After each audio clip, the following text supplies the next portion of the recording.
আন্তর্জাতিক দুনিয়ার পরিস্থিতি সবাই দেখতে পাচ্ছেন।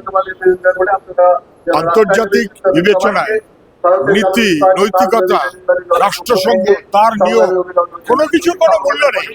কেউ একজন দাপটওয়ালা বললেন আমি যা খুশি তাই করব, যে কোনো দেশের মধ্যে ঢুকে যাব, যে কোনো দেশের যুদ্ধ বন্ধ করবো মানে যুদ্ধ লাগিয়ে দেবো।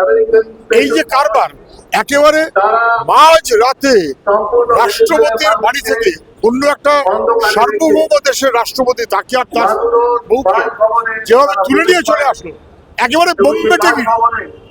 আন্তর্জাতিক বিবেচনায় চূড়ান্ত এই বোম্বেটেগিরি যা ট্রাম্প চালু করছেন, এটা শুধু ভেনেজুয়েলা না, ওদের দেশের অর্থনীতির বিবেচনায়, লুট করার বিবেচনায়, মাটির তলার তেল আমি লুট করবো, তার জন্য যা খুশি তাই করবো, এর চাইতে বড় অপরাধী ডাকাতি আর কিছু হয় না।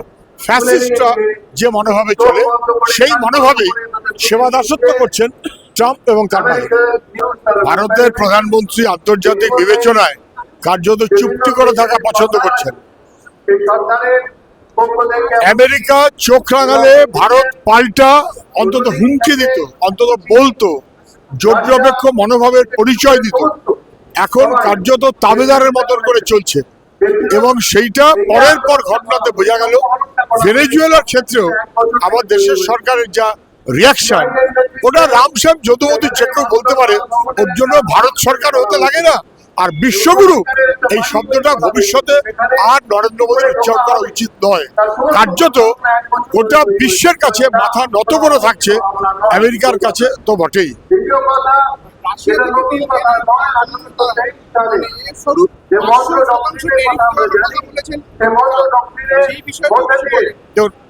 ট্রাম্প যখন বলেছে যে রাশিয়া থেকে তেল কিনছে, সেই অপরাধে 500% শুল্ক চাপানো হলো, একটা শব্দ উচ্চারণ করলেন না প্রধানমন্ত্রী। আমার দেশের সরকার চুপ। আমার দেশের সরকার কি কার্যত আগে বলতো পাহারাদার, কার পাহারাদার? আদানি আম্বানি। স্পষ্ট থাকুন, আন্তর্জাতিক পুঁজির এই বোম্বেটেগিরির পাহারাদার তার মতন করে ভূমিকা পালন করছে দেশের সরকার। ট্রাম্প যখন চোখ রাঙিয়ে 500% শুল্ক চাপাচ্ছে দেশের মানুষকে বিপদে ফেলার জন্য, দেশকে বিপদে ফেলার জন্য, তখনও প্রধানমন্ত্রী পদানতর মনোভাবে চলছেন। এর চাইতে দুর্ভাগ্য কিছু হয় না। এই ভিডিওটিকে লাইক করুন, আপনার গুরুত্বপূর্ণ মতামত কমেন্টের মাধ্যমে আমাদের জানান, এবং আমাদের চ্যানেলের ভিডিও সবার আগে দেখার জন্য ইউটিউবে গণশক্তিকে সাবস্ক্রাইব করুন, ফেসবুকে ফলো করুন এবং শেয়ার করুন আপনার পরিচিতদের মধ্যে। আমাদের চ্যানেলে আপলোড হওয়া ভিডিও নোটিফিকেশন পেতে বেল আইকনটি ক্লিক করতে ভুলবেন না।